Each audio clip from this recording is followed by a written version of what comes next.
Hey, good evening, everybody, and welcome to another episode of the Now That You Mention It podcast with Roll J and RJ.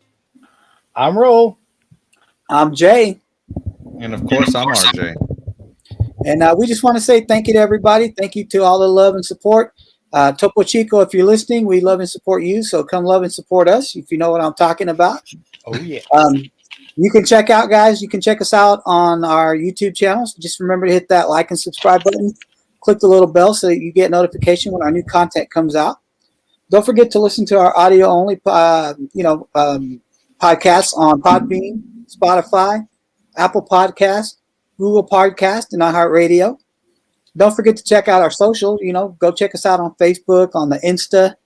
Hit us up on Reddit, Twitter, TikTok. See, Roland's already doing the TikTok dances for the next challenge.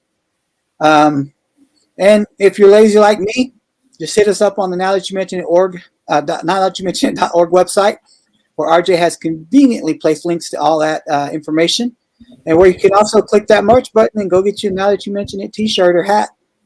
We need to support Roland's lifestyle and support the redoing of his roof from that big old hole. From my lifestyle. My lifestyle. Hey, the yacht is up for the winter. So, whose yacht? Your yacht? I ain't got no yacht. No, I didn't say my yacht. I'm just saying the yacht. So take that as you will. Mm-hmm. I mean, the podcast yacht that we don't know about. Somebody's got to feed your dad's crypto craze over there. How you doing, boys? Good. How are you? Good, man. Just trying to get my head right. Got big test coming up on later on this week. Got some things working, trying to get my portfolio and under control, so to keep myself from climbing up to the top of the Bank of America building and throwing myself off every time. So you finally decided to follow through with your dream and become a fully certified clown? Damn. When you go into professional stripping, right? They have to make sure that you can rotate on the pole.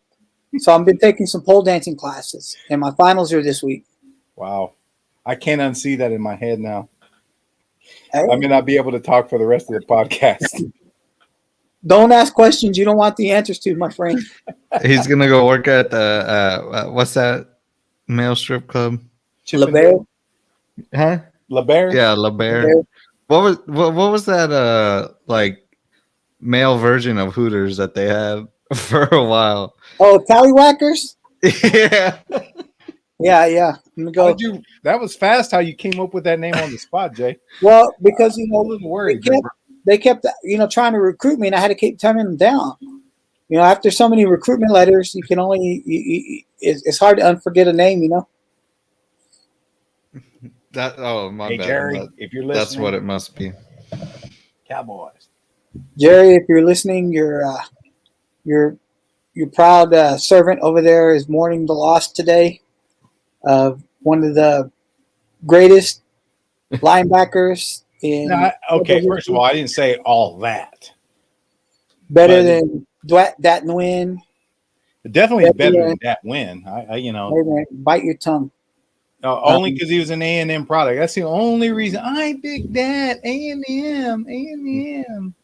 Better than the best defensive player the Cowboys have ever had.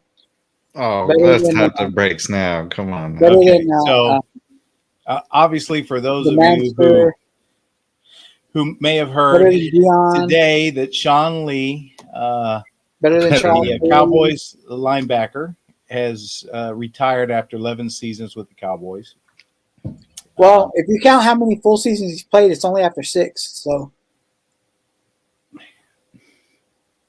damn. Well, man. Here's the thing. I'll still say this. You can say he only played 6 seasons, but still the most tackles in those 6 of 11 seasons. However you want to phrase it. I mean, I'll give him this. He's a way better product than Houston. So, damn. Once again, honestly, anything's better than 0 because that's how you value Houston. Yeah, exactly. No, but I actually value in them all below my Dogecoin. oh my gosh. Damn. But in all sincerity, no. I mean, it's a little frustrating. I mean, Sean Lee, of course, Notre Dame product, one of my favorites, and in fact, he was one of Dad's favorites. You know, when he came, remember when he came into the league, Dad was a Sean Lee fan too, and you know, it's just unfortunate he was plagued by injury, and you know, you could say uh, that he was probably fragile in some cases. I contend that you know he was extremely smart. Oh yeah, You know, absolutely. he was basically the quarterback of the defense, right? And Okay, you know, so there's a reason why I think he was injured because the guy was usually pretty involved in most of the defensive tackles. I mean, the guy was all over the field. He's You the know, anti Jalen Smith, if you will. so let me ask you this: in all honesty, in all sincerity, how long do you think before he is the defensive coordinator for this team?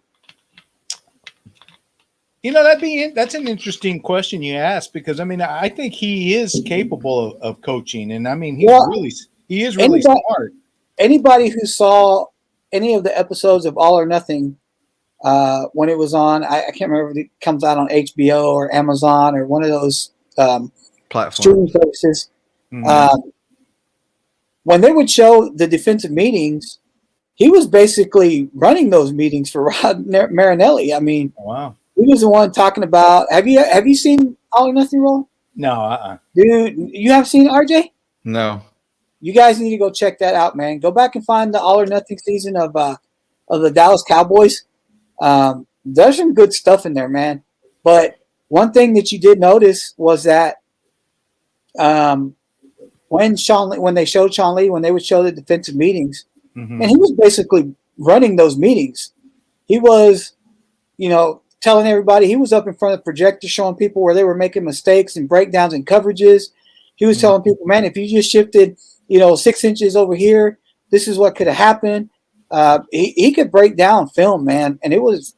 Oh, he definitely has a high football IQ. I mean, the guy is extremely intelligent. I just you know it's unfortunate. It just body his body was not capable of you know keeping him active. And you know when you drafted Leighton Vander Esch, you knew that Leighton was meant to come in and take Sean Lee's position. Unfortunately, we're finding that Leighton might have that same issue as in terms of in being injury prone.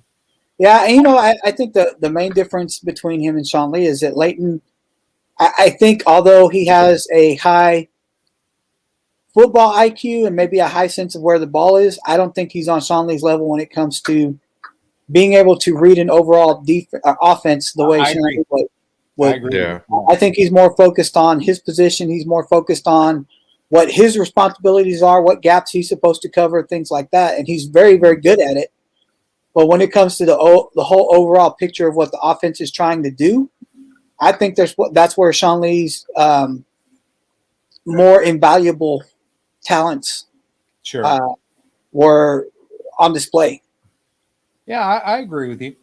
I agree with you. And you know, the concern I have now is obviously with Sean Lee retiring is Who runs now the defense? right because now you're really saying Jalen Smith and Leighton Vander Esch is Oh, the God. heart of your linebacking core.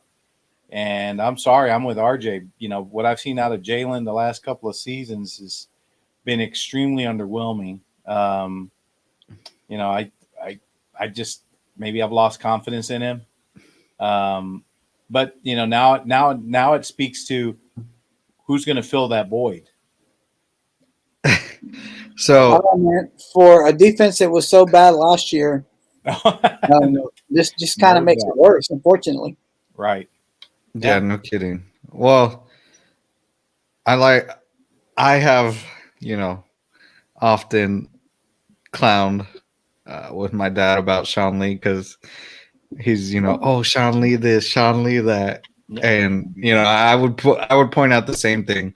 You know, well, he's only good for half a season, you know, as a joke, but also in somewhat seriousness. But I don't know. The one thing I'll say about Sean Lee is he always brought intensity to every play that he was on the field. You never saw Sean Lee, pull a Take Jalen the Smith where, he's half a football field away from the play, or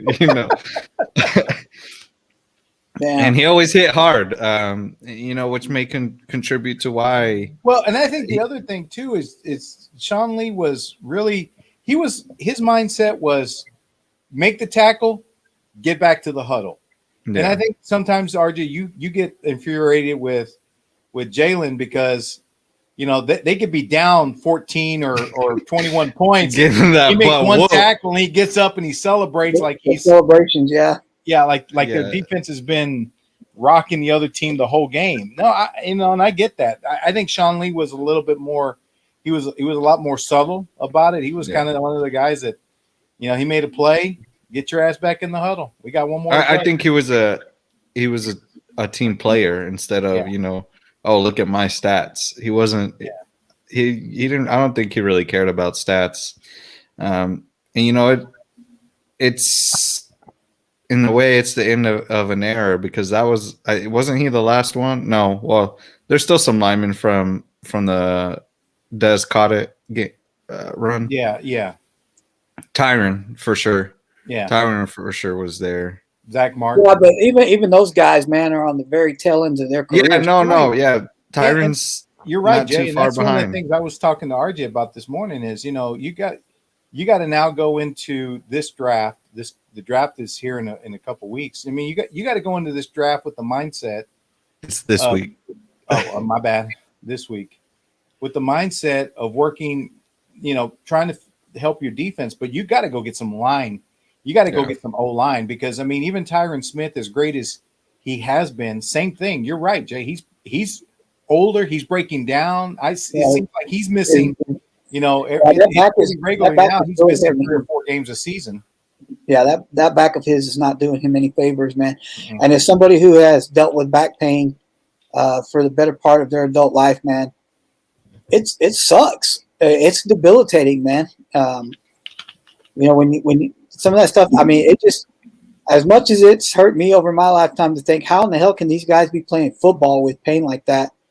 Knowing that, I know what it is. They're getting cortisone shots before the game. Who knows how many painkillers they're on and all that other stuff, man. It's really messing up their life. But man, just, especially when you're that big, Yeah. Well, like 200. Unlike your case where you had the tragic pole accident from, when you were stripping very early and you fell off the pole and you messed up your back. That's kind of why. Well, if those damn people had installed the top part and put the screws into a stud instead of just screwing it into the plywood up there, I probably wouldn't have had that accident. But no one told you to climb it like a damn monkey. Hey, that's how you make the big bucks, dude. They want to see you go up and down. You're not just spinning around. Yeah. I'm telling you, you guys got to learn the finer points of stripping. Dance like a monkey, fall like an ape.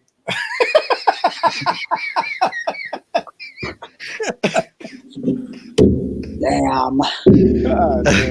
Oh my gosh. No, but yeah, so I guess the point I was trying to make is, that the last few guys from that team are on their way out. And obviously as biased as I am, I think as we all are, I think we still argue that team should have won a Super Bowl, if not for the refs stepping in. Well, and now Tony Romo's playing on the Corn Ferry Tour, so got a lot of good that does us.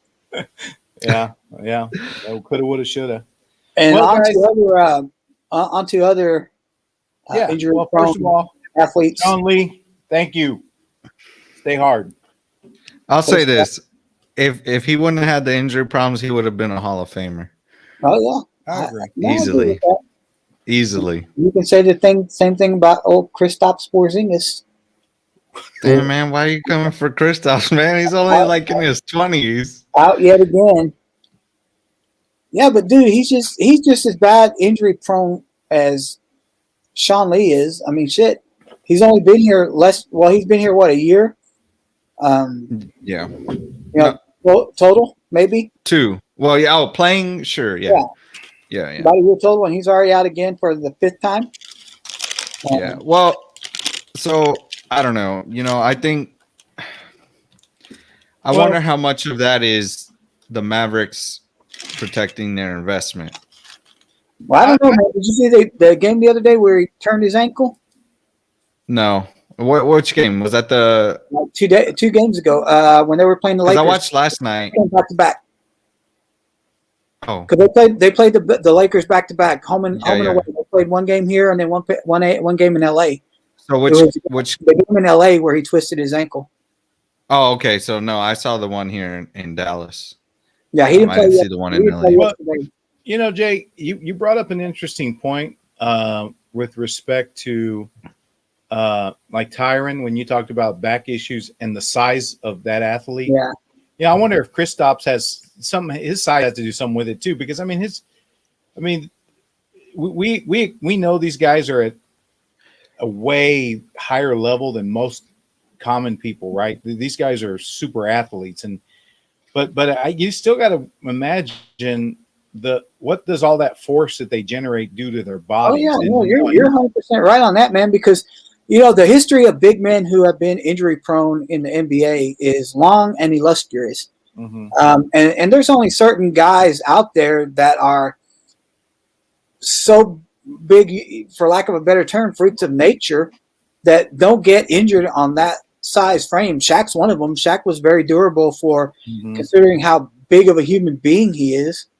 When you look at guys like Wilt Chamberlain, who wasn't very injury prone in his time, but and Kareem was durable. But when you look at the history of other big men, I mean, as great as Olajuwon was, he had a couple of injury seasons. The Admiral David Robinson had injuries, and then just a list of big men that could have been great that just couldn't do it because of injuries. It's all about that. The frame and how much muscle they're carrying and how much weight they're carrying, and jumping as high as they are and doing the things that they do.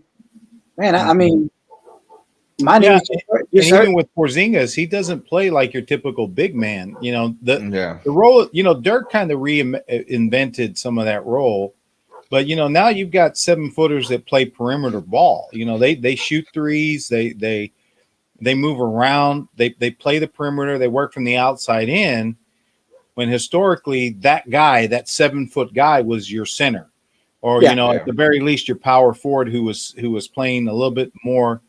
His game was more in the paint, but that's not Porzingis. Porzingis is one of those guys. He's Dirk-like in the fact that he can shoot the three with pretty decent accuracy. He's got a mid-range game, and those guys are pretty good at ball handling. So but you're asking him to do that on how tall is he? Like 7'2", 7'1", I think. 7'1"? Yeah.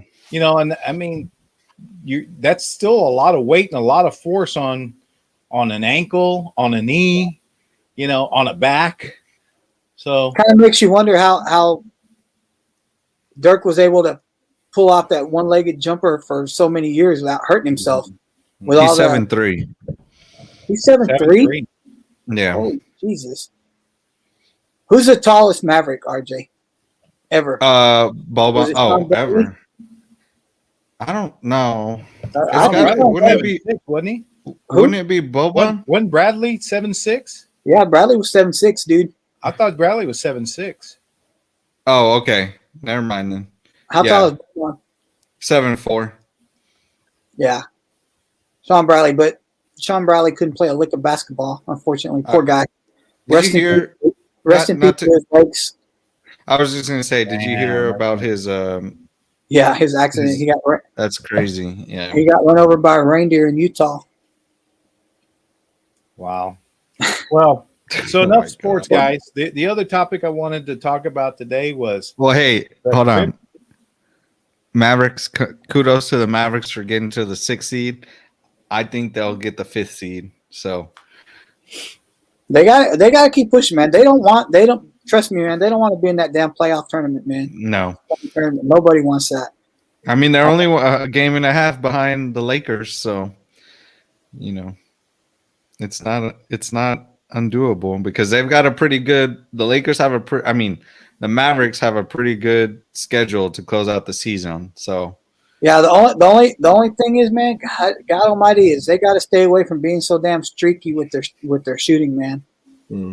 Because when their shooting goes cold, their shooting goes fucking cold for 1, 2, 3 games in a row, and then it just becomes the Luka show, really, and he needs help. He does, man. They got to do something to get Luka some help, man. I mean, I understand that was part of the point of bringing Kristaps here, but when he's hurt all the time, and you're putting so much pressure on that kid, and I mean, we all saw what that did to Dirk's career. So, to all of our viewers and fans that tune in to hear us talk about all this other stuff other than sports, I'm officially apologizing because I've tried to change the topic 3 times. We will get to that, but I mean, man, did we even talk about sports last episode? The people of the day want to hear about the topics of the moment, bro. Yeah, Mavericks. Yeah, ain't nobody care about the damn Mavericks. This is Luka's 3rd season. Luka's 3rd season, and he's going to take them to the playoffs twice. When we get to the playoffs, we will give you time to talk about your love for Joe Biden and Kamala Harris, and why you're going to be AOC, and why you're going to be voting Democrat for the next 16 years. You'll have time for that. We promise. We'll allow you that time. No, but so moving on to what Roland really wants to talk about is, man, his obsession with money. Bitcoin. So I don't think his obsession is with Bitcoin. No. Actually, it's crypto more in general. So we've talked before about all the 3 of us about putting some a little bit of money here and investing, but I think it's of note, obviously, that cryptocurrencies have just continued to become the talk of a lot of investment groups, right? I mean, oh yeah, what good or bad? I mean, you got people that are saying, "Hey, it's all a sham, it's a bubble, it's gonna bust at any time," and then you got the other guys that are like Elon Musk and even Mark Cuban and those guys who are saying, "Look, I mean, these cryptocurrencies are here, and they're opening up their business models to facilitate people using cryptocurrencies as another way to acquire merchandise or even invest in stuff." I think it's it's a mixed bag. Obviously, I think there's a lot of people still have a lot of uncertainty about it, but there's no denying that cryptocurrency's here. And yeah, and some of the richest people in the world are all about it. I don't know if you guys know this or not, but Tesla has, in the last 5 years, invested upwards of $1.6 billion into Bitcoin, and recently cashed out for like $274 million with a profit of like $101 million off of its sales of Bitcoin in the last year. And we know anybody who follows anything that has to do with crypto knows that Elon Musk is all about Dogecoin, and Mark Cuban is all about Ethereum. Well, I didn't send this article to you. I wish I hadn't before the podcast, but there was an article that came out about a young man from Los Angeles. I saw that. Did you see that, where he invested his entire life savings, like $180,000? Yep, into Dogecoin. Dogecoin, yeah. And that Friday, which was 2 Fridays ago now, where it peaked at like 40. It was 43 cents, I think, per Dogecoin. Yeah. He basically became a multimillionaire. Yeah. Now, in a lot of ways, you can say that was very irresponsible, very stupid to some degree. To take you got to diversify. You can't have it all in one. Right. Very, very ballsy play, and it paid off for him. Well, again, the assumption is, how much of it did he cash out? But at some point, if he sold, north of 30, 35 cents per Dogecoin, I mean, the guy made a killing. And, he's a small example, right? I mean, that's the other thing. You really need to have the ability to only invest what you're willing to lose. And if you're not willing to absolutely go bust, then you shouldn't be investing it. And, but unfortunately we have that mentality in this country that, hey, the lottery mentality, if you will, just risk it all. It's going to pay huge dividends. I mean, the same thing happened with, traditional stock trading, the GameStop. We can go back to the GameStop example and the whole turmoil that the Reddit community created there. It made a lot of people, a lot of common people, a lot of money, but it also hurt a lot of people, right? Because someone had to be the guy that bought it at $400 a share that'll probably never get his money back. Nope. And so it's unfortunate because it's one of those things where it is about luck and it is about timing when you get in and when you get out, right? But yeah, I mean, speculative investing or day trading, as most people like to call it, man, can really, really, really kill you if you're not really tuned into markets and not knowing, man. I mean, even with my investments, I'm diversified in so many. Even with my crypto investments, I'm in like 4 different crypto investments. I don't have everything like in Bitcoin. I've got some money in Bitcoin. I've got some money in Ethereum. I've got some money in AMP. I've got some money now in SafeMoon, and some money in Dogecoin. So, I'm kind of just hedging one against the other to see which one, But again, you have to believe in the fact that these cryptos are going to be around in a year, 2 years, 5 years. I mean, because it by no means is crypto the bulk of my investing. I've got money tied up in traditional stocks because I know that they're not going anywhere. Right. And I have money invested in crypto that I'm prepared to lose. Because how much GameStop do you own? Well, unfortunately, when your dad, talked about people and buying in at $400 a share, that was when I really jumped on the bandwagon. No, actually, I didn't put anything into GameStop just because by the time I really read about it and got on the books, it was already too high. Yeah, it was already, at $250, $300 a share. Yeah. And at that point, I was telling myself, you know what, it's not going to go much higher. It did go up $100 more, but by that time, it was already on the downswing. And it's still at like 160 right now, which I don't know how, but well, did you by any chance, Jay? Did you do any investing in the Coinbase IPO? No, I didn't. I wish I had, but I didn't. Well, I mean, I don't. You would have. You say you wish you had. I don't know. Yeah. I mean, unless you got in like at the very, very beginning. Yeah. Chances are you lost money. Well, yeah. I mean, but that's. And it also depends on how long term your investment strategy is, right? Yeah. I mean, playing around with IPOs is such a hit and miss thing anyway, because IPOs, man,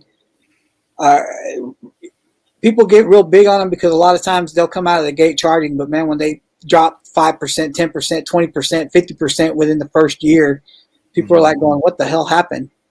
Well, let's see. Coinbase was projected to open at 250. I think it actually opened at 300. It got as high as what, 420, I think. 420? 420, 430-ish. Right back down. Yeah. And so right now I just checked, it's trading at it's 300, a little over 300, a share. Yeah, well, I mean, all these cryptos are due for a market correction at some point. And I think the people that are freaking out about how much Bitcoin dropped in the in the last couple of weeks. Gone from trading down there at 60,000, I think was at its peak, down to below 50. I think it leveled off right around 45,000. It's back up over 50 now. It's like at 52. Yeah. But the last time Bitcoin corrected that big is when it hit I think it dropped down to as low as $6,000. But then it started on that meteoric rise up to 50 before the next market correction. So, people who are getting out because they thought their Bitcoins were going to drop more than that, may be kicking themselves in about 3 months when Bitcoin's now trading close to 70, 75, because that's where it looks like it's headed. Well, yeah, but that's the thing. I mean, when you're talking about investment strategy, you got to have a strategy, right? You have to make up in your mind when you're going to want to get in and when and if you want to get out, because the thing is, like, someone who invested in Bitcoin 10 years ago, right? If you had that vision or again, took that gambler's mentality and you didn't lose your wallet, you're a multimillionaire. I mean, you're a multimillionaire. That's the reality is. But it's like when you're a smaller investor, because RJ and I were having this discussion, that if you had $1,000 to invest, right, and you looked at what are your options, if you wanted to, if you were committed to investing in cryptocurrency, you have the stability of Bitcoin, you have the stability of Ethereum, you have the volatility of Dogecoin, right? And it all comes down to your risk profile. If you're willing to gamble, then Dogecoin's really the better investment for you, because you have the potential to really make some money, because you're buying more Dogecoin for your $1,000. Yeah. I mean, if you buy $1,000 worth of Bitcoin today at 53,000, you're only getting a fraction of a Bitcoin. And so if that Bitcoin does move up to, let's call it, you get north of 60 again, I mean, you made some money, but relative to your $1,000 investment, you probably made a few $100s. That same $1,000 now, if you put it in Dogecoin, and Dogecoin does, if you buy today at 26 cents, I think is what it's trading right now. And that, assuming again that Dogecoin doesn't collapse or anything, and it gets up to $1, you've quadrupled your investment, right? Yeah. Yeah, it's trading at 26.8 right now. Yeah, but there's a lot of volatility in that, right? And there's a lot of uncertainty, because what's really behind Dogecoin, right? It's kind of the same thing. What's behind Bitcoin? What's behind Ethereum? But what Ethereum and Bitcoin have is they have a longer track record, right? Yeah. And they have more stability in that crypto. This is all. It's interesting because historically, we're taught to look at companies that produce either a dividend or a profit, and you have some sort of underlying asset behind it, right? Cryptocurrency is really more of an abstract idea that we all collectively agree that something has value, right? And that you can trade. Again, the same principle that's behind the dollar, right? The dollar is not really backed by anything other than the credibility of the U.S. government, right? Yeah. And we put faith.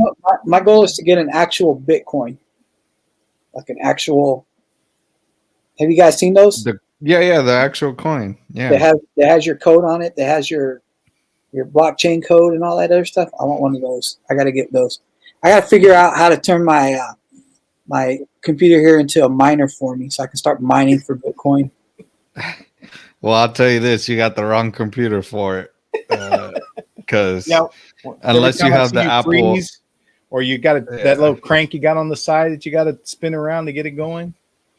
Oh, you mean I can't have one of those ones that you have to keep plugged into the computer constantly because the battery doesn't charge anymore? Damn, you need a supercomputer, buddy. need. What makes you think that I don't have one? Where do you think all the podcast money's been going? Oh my god! Building. Hey, have you ever seen Superman 3? It's been a while, but yeah. Okay, that computer that Richard Pryor built in that cave. That's Oh what my I'm God. working on right now, buddy. And for those of you who don't know what this means, Not me. That's a way to say tightwad. And that's what this guy is right here. Tightwad. Hey, listen. Why? Just because I've been wearing the same set of underwear for the last 10 years Oh my gosh, that is gross. doesn't mean anything.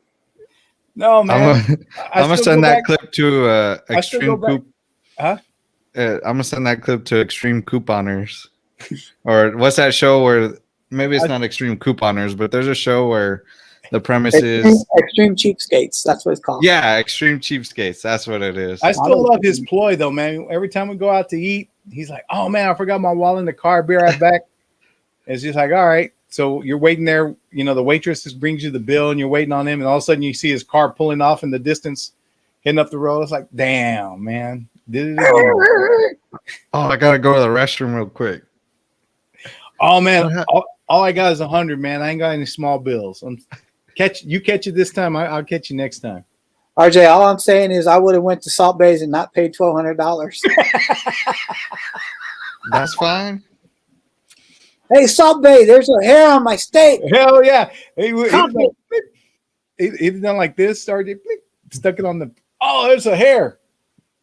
What are you talking about? I would have got it from here. I'd have been like, damn. It came from your arm, dude. Gross. Anyways, well, guys, we are on the precipice of our 1 year anniversary. We have officially hit 1 year. This is our 52nd episode. So next episode, we are going to have our celebration. We're going to have some old friends on. We're going to have some new friends on. Hopefully, I'll be able to get friends. damn. Well, you know, when you have to pay for them, can you really call them friends? But Good point. you know, Good point. but yeah, I'm hoping to get some clips together, because I have all the outtakes and all the extra footage that gets shot and chopped. Hopefully, I can put something together out of it. I want to get that one where Roland's doing the butt like Glenn Close did last night on the Oscars. Sorry, I don't watch that stuff. What? What did you say? Glenn Close doing the butt. You know what I'm talking about. Anyway. That's gonna be on the now that you mention it, e-break compilation. Well, it would be cool. It would be cool, Jay, to maybe pull some of the clips from the very first podcast you and I did. Oh yeah. And just kind of go back and see how, maybe what we ought to do. Let's do this. Maybe because next week we want to have a lot of guests and stuff. We don't necessarily do it on next week's show, but maybe the week after. Let's all three of us go back and watch the very first podcast that we did. And let's talk about criticisms, or things that we were really excited about on the very first one. I think that would be fun to go back and revisit.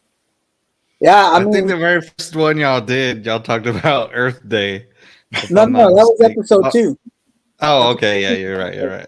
God, what did we talk about the first one? I don't even remember, man. I think the title was Origins. Yeah. But I don't remember what you talked about. Man, I don't know. We talked about. Never mind. I don't want to say it on this podcast. Well, I know what other podcast would you say it on? My mind was going in a bad direction. Let's get back on track here. Because you said he titled it Origins, and I was going to talk about our parents and the broken rubber, but that's probably okay. That's probably a little bit. All right, well, that's getting cut out. Yeah, that one's going on the chopping room floor. Jesus Christ!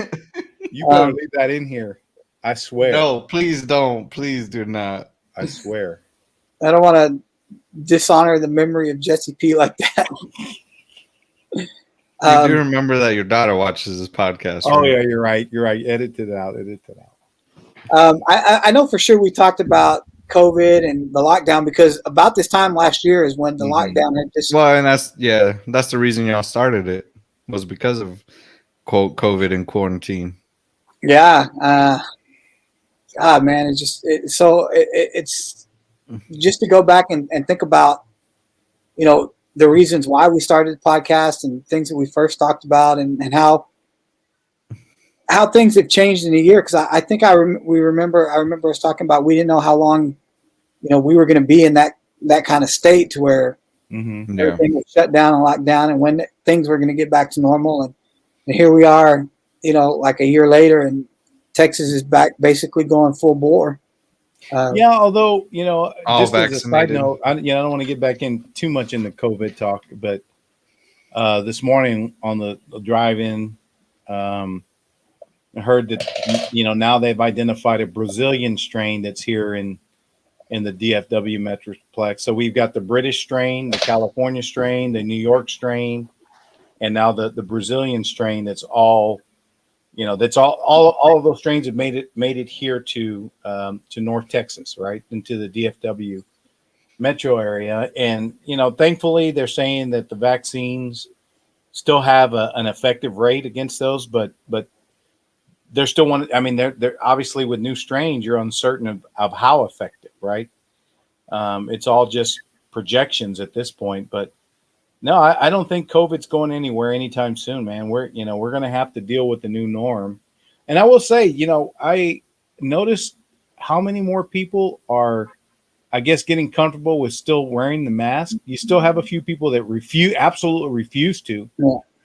But, we stopped at Buc-ee's on the way back from Houston, Jay. From the great city of Houston. Yeah, from your number one city. And I got to say, it was there were a lot of people that weren't wearing masks, and certainly no social distancing in Buc-ee's. But there were a number of people that were wearing their masks, right? And I think a lot of people are still uncertain about, if we'll ever get back to the way it was before COVID showed up in our country. But yeah, and for all of our listeners and watchers outside of the great state of Texas, Buc-ee's is the greatest gas station in the history of ever. And I mean, in the history of ever. I don't think that can be denied. I know that. So be honest, Jay, like if you're on the highway and you got to go pee, and you see the billboard that says Buc-ee's 20 miles, you're holding it. I'm holding it 20 miles, baby. I am.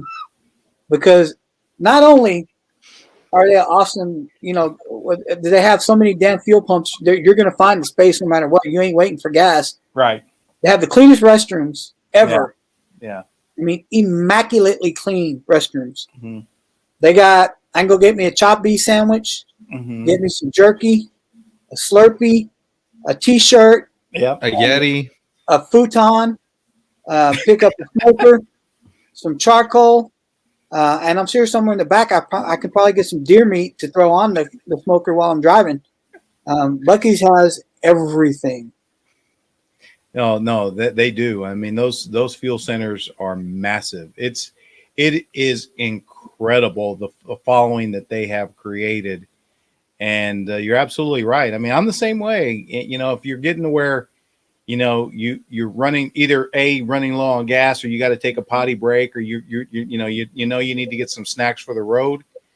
If you see a Buc-ee's billboard anywhere, you're like, okay, I got to hold out. I don't care if I got to drive an extra 50 miles. I'm waiting until I get the Buc-ee's, right? Yeah.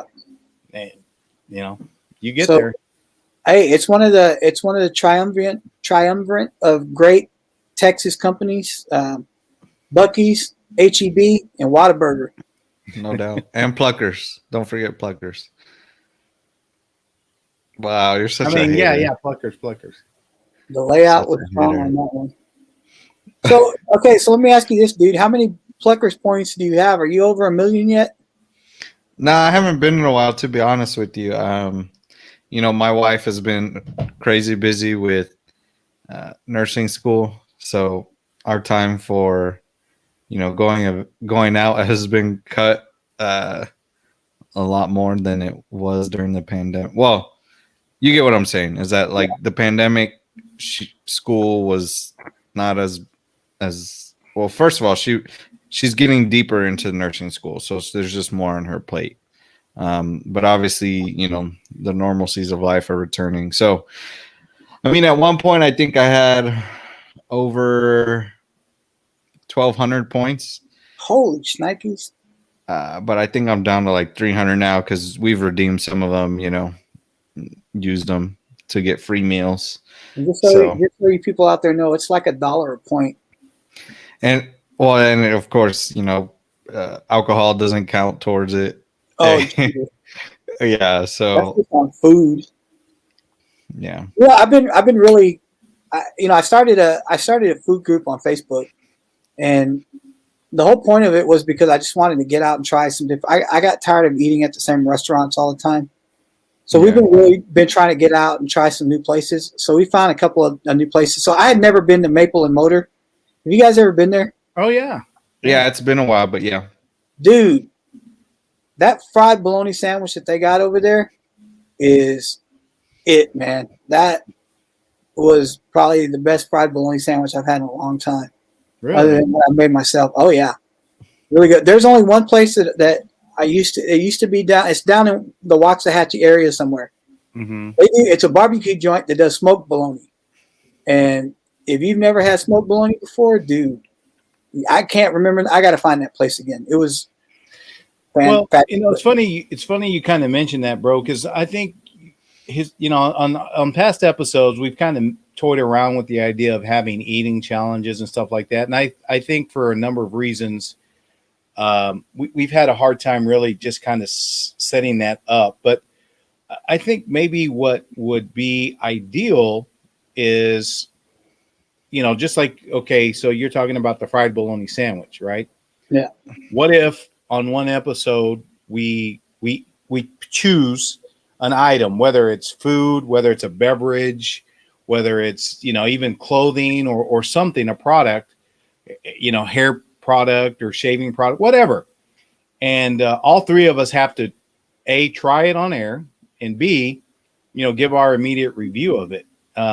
Because see, in growing up, we never, you and I, we used to eat fried bologna because that's what, Dad used to love fried bologna too. But in my household, after I got married, my wife wasn't a big fan of bologna. And so I don't think my kids have ever really acquired a taste for bologna, right?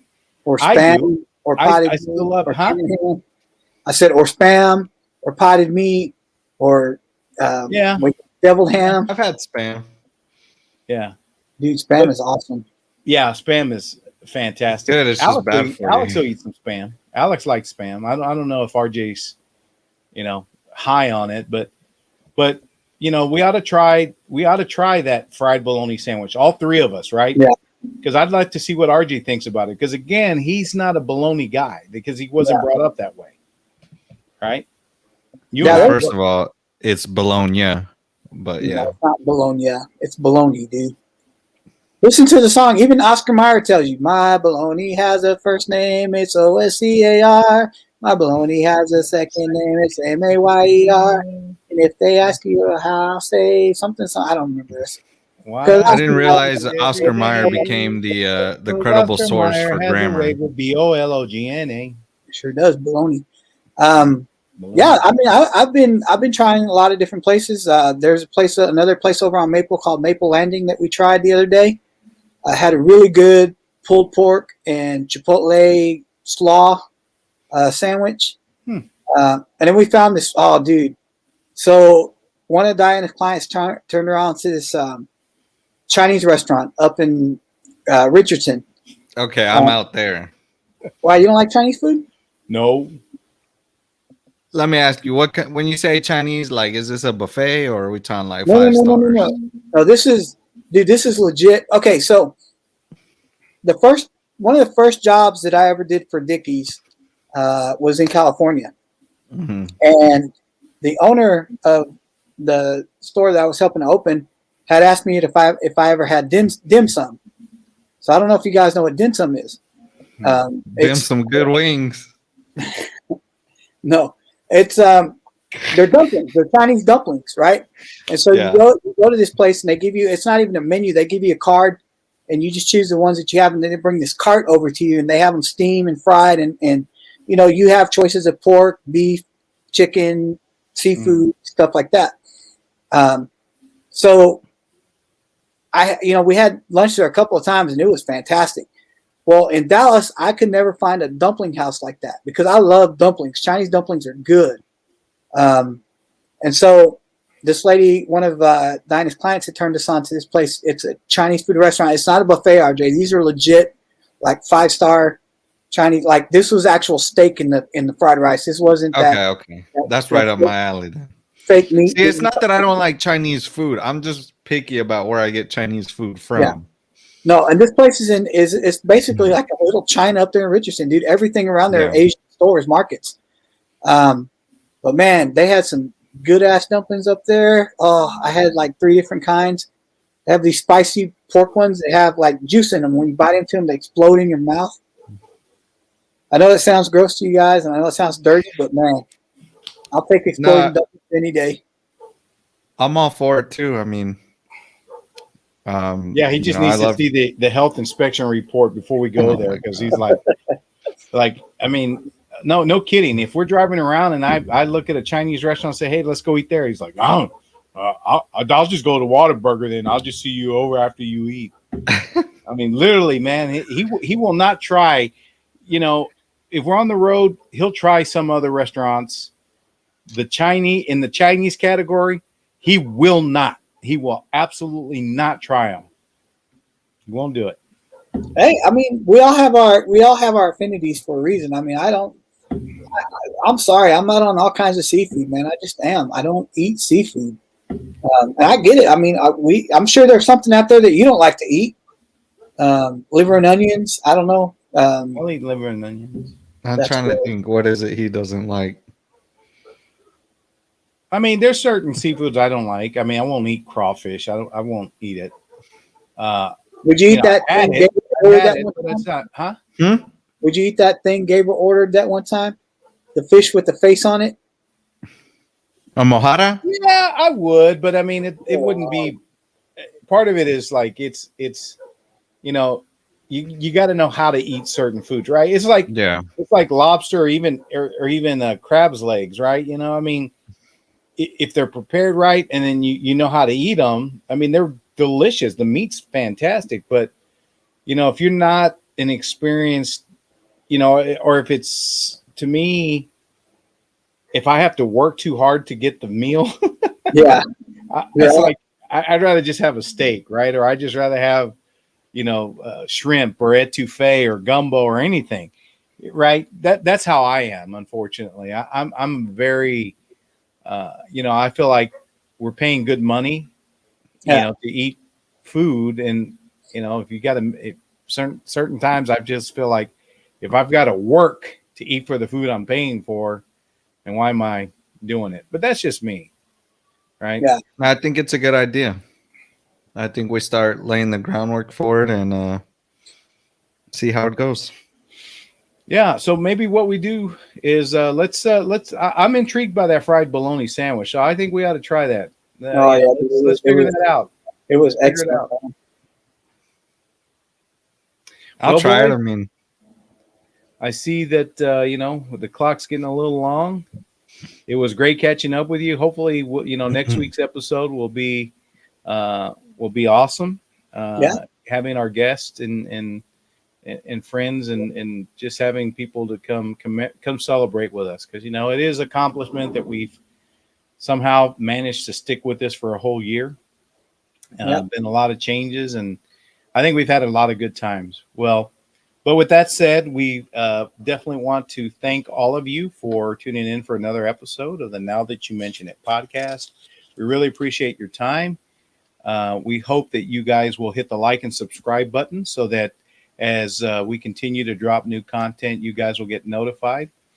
We certainly invite you to leave us some comments below, particularly if we're going to start doing some of these taste testing things, maybe, or product testing. Give us some ideas, things that you'd like for us to try. Now, don't make it crazy, because we're not going to do like the hot challenges or, any of that. Obviously, Jay's not going to eat seafood. So, just try to keep it something that's like in the middle of the fairway where all three of us will give it a shot. But, leave us some comments and we'll do that. So don't forget to check out the nowthatyoumentionit.org website, where you'll have links for everything I'm about to mention. Plus, you get to put some money in Jay's pocket when you buy his merch, right? When you buy the merch and you help to, he's got to go get some hair dye done, because he doesn't like to admit he's got grays, but Well, anyway. my plugs are starting to come loose. I got to get them redone. So anyway, don't forget to check, aside from leaving us comments and subscribing here, you're always welcome to visit us on our Facebook page, our Reddit, Instagram, TikTok, which I promise JJ's going to make a TikTok, but he keeps saying he will, but he doesn't, but we will eventually. And Twitter. Again, you can also check out our audio format on Podbean, Apple Podcasts, Google Podcasts, iHeartRadio, and Spotify. And of course, again, you can always check the nowthatyoumentionit.org website, where we'll have links to any number of these formats. So guys, with that, have a great evening, have a great day, have a great weekend whenever you choose to view this episode. We certainly thank you, and thank you to Jesse P, because we couldn't do this without you. Amen. Amen. Oh, and by the way, by the time we drop this episode, it will have been my father's, our father's 72nd birthday. So happy birthday. Happy belated Happy birthday. birthday, Grandpa. All right, guys. I'll All right, talk to you boys. later. Good night, boys.